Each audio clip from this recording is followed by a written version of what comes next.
gente, o pessoal lá, até pico. Nada mais sustentado.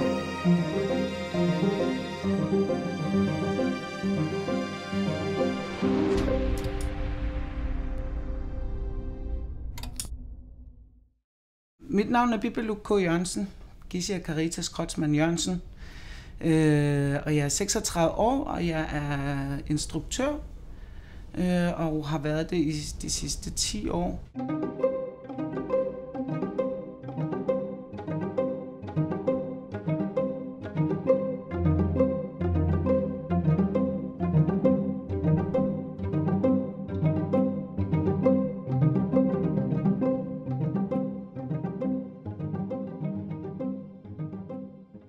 Jeg har læst til pædagog og læst til skuespiller, men fandt hurtigt ud af, at jeg måske hellere ville instruere og skrive selv.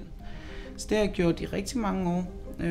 De fleste af alt, hvad jeg sådan laver, er noget helt fra bunden. Jeg skriver min egen historie, som er fiktion, og så producerer jeg også selv. Det vil sige, at jeg har fundraiset alle mine ting selv. Udover det, så er jeg lige blevet mor, det er et helt nyt kapitel, når man arbejder, som jeg gør, så lige pludselig så giver arbejdslivet en helt anden mening som mor. Så det er sådan rigtig, I fanger mig lige i sådan et helt nyt kapitel i mit liv, fordi at det er en helt anden proces nu. Men stadigvæk masser af ting, jeg laver. Jeg er født i Nuuk og har opvokset i Nuuk. Så har jeg boet næsten 9 år i København, hvor jeg læste. Og da jeg flyttede hjem i 2008, var det egentlig kun for et halvt år, for at jeg skulle lave et teaterstykke. Men så fandt jeg hurtigt ud af, at hvorfor ikke bare flytte hjem igen. Så det gjorde jeg. Og så har jeg lavet mit firma Caritas Production dengang. Og det arbejder jeg stadig med, som er et produktionsfirma. Så siden jeg var lille, så har film altid interesseret mig, og jeg har altid set film, brugt meget tid på at se film, da jeg var barn. Jeg skrev allerede historier, fra jeg var helt lille, og så har jeg altid været meget visuel i at skulle prøve så tegnede jeg dem måske om en edderkop. Nej, der var sådan en om et gulvtæppe, der var træt af at blive trådt på. Det var gulvtæppet Signe hed den. Men der var sådan nogle tegninger om det der gulvtæppe. Det var en rigtig rigtig sød historie, så jeg kunne skrive, og jeg skrev også rigtig meget dagbog. Så blev fortællingerne ligesom lavet. Og da jeg gik på teaterskolen, der gik jeg på noget, der hed Skandinavisk Teaterskole i København, som var meget nordisk. Der lavede vi, der havde vi meget, sådan klassisk om Shakespeare, og lavede mange stykker af det. Og der tror jeg bare, at det interesserer mig rigtig meget, det der med, at man ligesom instruerer sig frem til en fortælling. Og så, derfra så lige pludselig så bliver jeg interesseret i, uden at vide det egentlig, at lave noget film, var, at jeg skrev et teaterstykke, der var inspireret af Billo Lyngens tekster, på hendes første plade i samarbejde med Gimle Nok Kelsen. Og der havde jeg, hver gang da jeg skrev manuset, så var der ligesom en film med i hver. Det var sådan en multimedie teaterstykke. Og der skrev jeg bare om så skal de gå ud af døren her, og så skal de ind der, og så når hun går ud af døren på film, så skal hun gå ind på scenen på teateret. Men der tror jeg, at uden at vide det, så lavede jeg 7 kortfilm, og musikvideoer, kind of. Så startede også alt teater, altid involveret film. Så derfra tror jeg, at man så begyndte jeg at lave dokumentar, har lavet 2 dokumentarfilm senere, og 2 kortfilm. Det jeg tror, der er allermest svært, og har været det sværeste, det er det økonomiske, at jeg simpelthen nogle gange har solgt min bil, som kostede 90.000, og så solgte jeg den for 30.000, fordi at jeg manglede 30.000 lige her og nu for at lave en film færdig, det hedder The Raven Storm. Og så sidder jeg i gæld med den bil, som jeg så ikke har, altså i 2 år. Så den største udfordring er de der økonomiske dele, som er ved at være selvstændig. At man ofte mangler support fra det offentlige, altså fra de fonde, som vi ligesom søger for at lave de her projekter. Jeg vil så sige, at de udfordringer, det har været hårdt, så grunden til, at jeg nok kan arbejde med det her endnu efter 10 år, er fordi, at de udfordringer er, altså det giver mig bare mere blod på tanden på at sige, fuck ja, man, så skal jeg nok vise jer. Men det har nogle konsekvenser, fordi når projektet så ligesom er færdigt, så har det heller ikke en distribution, fordi at man ikke har overskud til at få tingene videre, når de er færdige. Jeg vil så sige, fordi nu har jeg arbejdet med vores filmorganisation FilmGL i de sidste 2 år som formand, så synes jeg, at vi har været med til at bane vejen nu for at snakke om netop de her udfordringer, der hedder de økonomiske udfordringer for de enkelte produktionsselskaber. Så der tror jeg, at vi er rigtig godt på vej. Men jeg har lige fået et fucking afslag. Så det er bare sådan, what? Kan min film bare ikke blive færdig? Så det er sådan lidt delt stadigvæk, fordi at man kan sige til den brede befolkning i Grønland, hvor vi arbejder rigtig hårdt for at få kurser op at stå og dygtiggøre og skabe talent, så går det rigtig godt, og der er rigtig meget velvilje. Men man kan sige stadigvæk for den enkelte producent som mig, så er der stadigvæk de afslag, som er en del af gamet. Men det er selvfølgelig frustrerende, fordi at jeg kan mærke på filmbranchen, at vi er... Altså det, der mangler, er, at filmene bliver færdige og får et liv. Så det er ikke nok at bare give til at, ligesom at starte med i en produktion. Altså man skal ligesom fuldføre det, og det tror jeg, at det er noget, vi skal have sådan meget i mente for at kunne gøre det bedre for altså som mig som enkeltproducent, altså fuldfinansiere tingene. Også mig selv, altså det handler jo om mig selv, at hvis jeg ikke er fuldfinansieret, så burde jeg ikke gå i produktion. Men man kan ikke lade være, fordi man brænder så meget for at lave det. Så finder man ud af, at man har et budget på 1 million. Nå, men så kan jeg måske lave den her film for 400.000, for det jeg har. Og så gør man det alligevel. Og det har sine fordele og ulemper.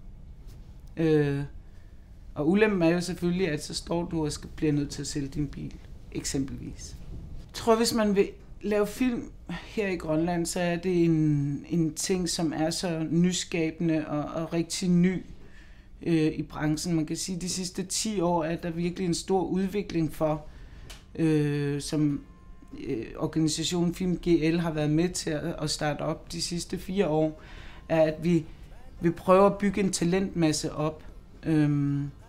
Og med talentmasse, så er det jo stadigvæk også som enkeltproducenter, som ligesom skal have gjort noget færdigt og vise det. Fordi at hvis folk ser noget eventuelt i tv eller i biografen eller et eller andet, så inspirerer det jo også til selv at gerne vil lave de her historier. Så skal mulighederne være der. Vi skal være med til at skabe de her muligheder, og det gør vi jo selvfølgelig ved at lave noget organisationsarbejde. Men den enkelte synes jeg også, at folk er rigtig gode i de produktionsselskaber, og ligesom lære folk op og sige, okay, nu er du med i min produktion, og så lærer du noget om lyd eksempelvis. Og det gør vedkommende så i et andet projekt senere. Jeg synes, det er meget... Altså nu er jeg selv bosat i Nuuk, og jeg synes også rigtigt, at der skal rigtig mange ting i Nuuk. Jeg ved desværre ikke så meget, hvad der sker rundt om i Grønland, men min fornemmelse er, at altså, det er et interessant medie at lave film, og jeg tror, der er rigtig mange, der vil. Altså, hvis jeg skal fortælle en historie, som jeg ofte har gjort. Jeg har lavet rigtig mange produktioner, og det er mest selvfølgelig teater, som så har film med sig. Så for at skulle skrive og fortælle de her historier, så bliver jeg inspireret af, altså hvad der rører sig inde i mig selv lige nu. Og det kan man se på udviklingen, også i det, jeg laver. Og det er hele tiden udgangspunkt i mig selv. Og så bliver man inspireret af, hvordan samfundet er lige nu og her. Hvis der er rigtig meget snak om nogle sociale problemer, eksempelvis at man bliver spurgt om at dykke ned i det, så er det afspejler det samfundet nu og her. Men jeg bliver inspireret af rigtig meget musik. Tekster i musik. Det giver mig, altså det vil sige, at andres lyrik giver mig rigtig meget inspiration til ligesom at prøve at fortælle en historie. Jeg vil sige, Maloisa Bar, som jeg lavede, som var den første, hvor der var de her 7 musikvideoer og kortfilm i. Når man sådan ser det, så havde jeg en kæreste dengang, og vi var helt vildt sådan lidt barnlige i alt, hvad vi gjorde, og ting var bare sjovt og lige til, og man boede i København, og det var fest og hygge. Og hele teaterforestillingen er lidt sådan, altså om sådan identitet og prøve at finde sin kæreste, og hvor skal man bo, og så kommer man ud, og så har man et dårligt forhold, og får en ny kæreste, og det er et virkelig dårligt forhold, og så bliver man spurgt om så tiltrækker jeg måske noget at skulle lave noget, som hed Oreinultutluside og Lev, som er et teaterstykke om seksuel misbrug i Grønland. Og der tror jeg bare, så trækker man på nogle af de smerter, man selv har været ude for, men får det sagt til den her rolle, som så har været ude for nogle andre ting. Og det ligesom har været det, som for eksempel var formålet med den her. Den hed, altså sig tingene og lev, og det er fordi, man laver research. Der fandt man rigtig meget hurtigt ud af, at folk, som ligesom ikke fik sagt, hvad de havde været udsat for, havde en meget stor indre kamp og en masse vrede.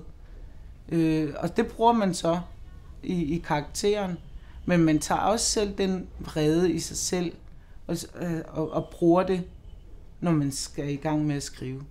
Lige til at tilføje til det andet, altså når det er, at man for eksempel skriver om vrede eller et eller andet, og man så bliver spurgt om, vil du ikke lave noget, som er opløftende og mega sådan livsbekræftende, så fordi du bliver spurgt, så tager dit mindset der virkelig derover.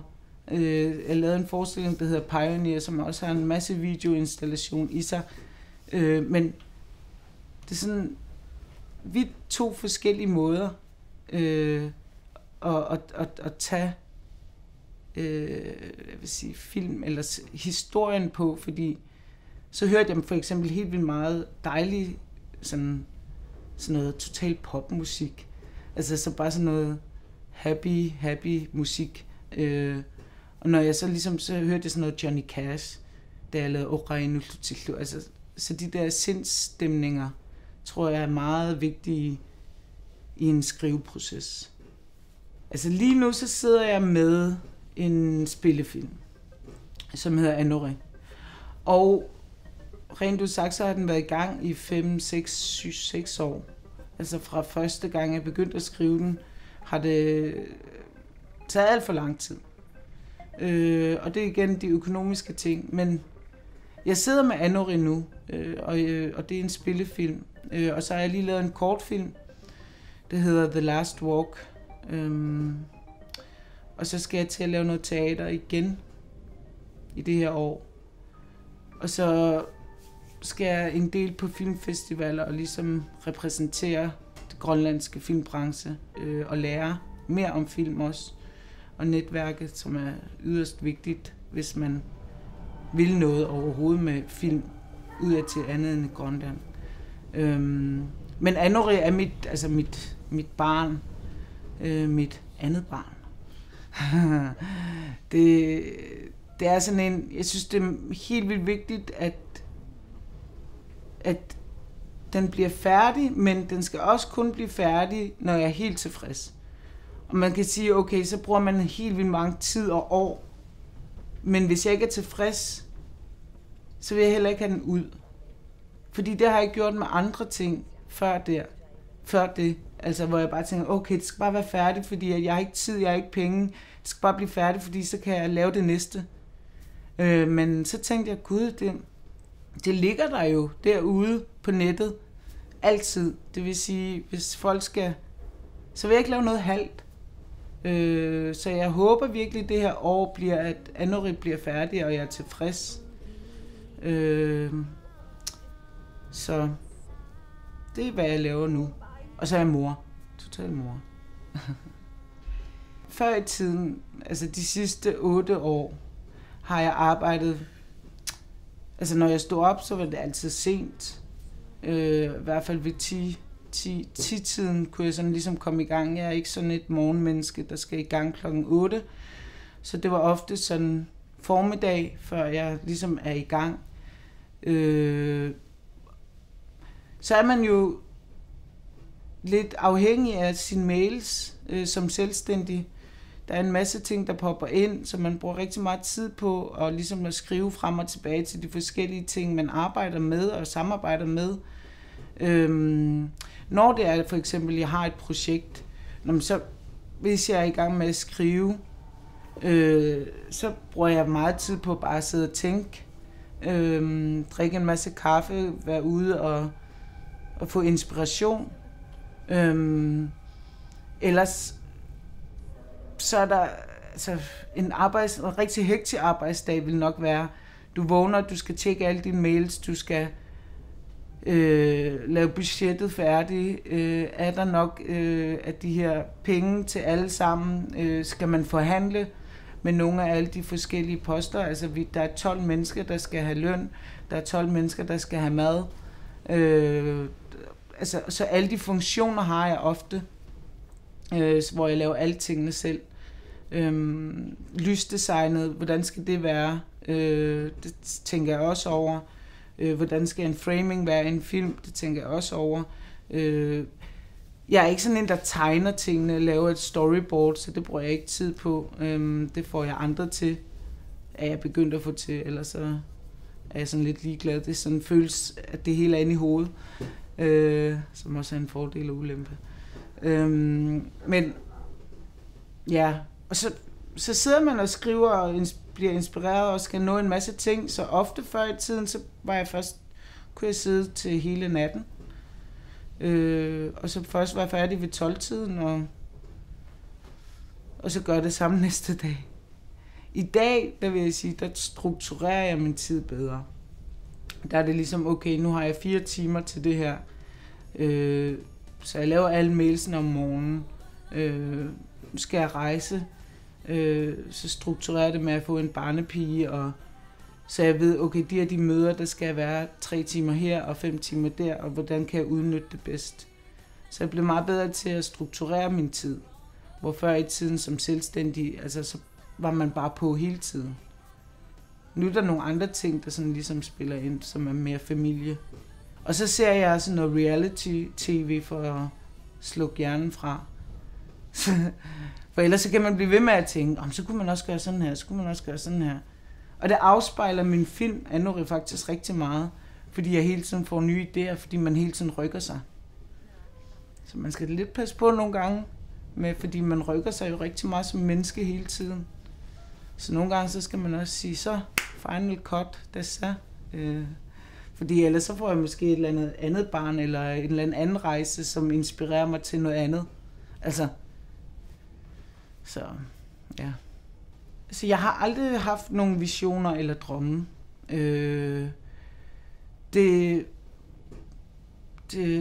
Jeg tror, jeg er mere sådan en, som er målrettet, hvor jeg tænker, det skal bare være færdigt. Og så selvfølgelig i processen brænder jeg rigtig meget for det, til der dukker noget andet op. Og så brænder jeg for det. Altså min fremtid, tror jeg, altid vil være kreativ. Jeg har ikke et drøm om, at jeg skal det her eller det her. Altså, jeg er meget, at tingene kommer af sig selv. Og hvis jeg er god til det, jeg laver, og har en god indstilling til dem, jeg samarbejder med, og de mennesker, jeg møder, så kommer arbejdet også til mig. Så mine visioner for min film er for eksempel, altså jeg vil rigtig gerne have, at den skal have et liv, og den skal ud på festivaler. Så derfor så arbejder jeg for at komme ud på de her festivaler, og ligesom lave det netværk til, at jeg kan få min film have et liv ude for Grønland. Det er noget, jeg er meget målrettet på. Altså jeg synes lidt, at film... der er så mange film i verden i dag, altså der virkelig... Altså, du har Netflix, du har nettet, du har alt muligt. Du kan bare sortere i, hvad du vil se hele tiden. Altså. Og så er folk bare sådan inde i sådan en kategori af independent film, indie film, blockbusters. Altså, der er så meget. Altså, så har Grønland egentlig noget, som er unikt, som kan være noget nyt. Det tror jeg. Altså, det tror jeg helt sikkert, fordi at der er nogle fortællinger på en... Altså lidt ligesom hvis du ser en japansk film, så føler du også, altså så kan du se, det er en japansk film. Ser en amerikansk film, så kan du mærke, at det er en amerikansk film. En fransk film, så er det... Altså, og der har Grønland jo ikke noget endnu, som ligesom er ude på verdensplan og sige, nå, det er en grønlandsk film. Og det er jo så... Der er det allerede unikt, fordi at film er noget, som er 100 år gammelt, altså. Og vi er først ved at lave det. Så på den måde er det unikt. Og så er det jo vigtigt igen at bruge sig selv. Kigge ind i sig selv, når det er, man laver noget. Ture at bruge sig selv i det, man skriver i film, og ikke være bange for, hvad andre tænker. Fordi så er det en grønlandsk historie. Jeg ser op til mine forældre rigtig meget. Jeg ser op til, at de har opdraget mig til at være en tæt familie. Min mor har altid arbejdet det samme sted. Kommet hjem, lavet madpakker, passede os fra vi var helt små, fordi min far var ude at sejle i så mange år. Og have 2 børn, og ikke noget vand og lokum, og altså... Det er mega inspirerende, altså at man, fordi det har fået lov til, at mig og min søster er enormt kreative, at vi måske ser, at vi har fået lov til at være så kreative, at vi i dag er selvstændige, fordi at min mor stadigvæk laver mad klokken det, og vi kommer bare ind ad døren, de passer os altid, hvis der er et eller andet, eller passer vores børn. Gør alt for os. Hvis det brænder, hvis det er godt, så er min familie der altid. Så det tror jeg kun, altså, at man kan det her i det længere løb, altså til altid, er fordi at jeg har det bagland.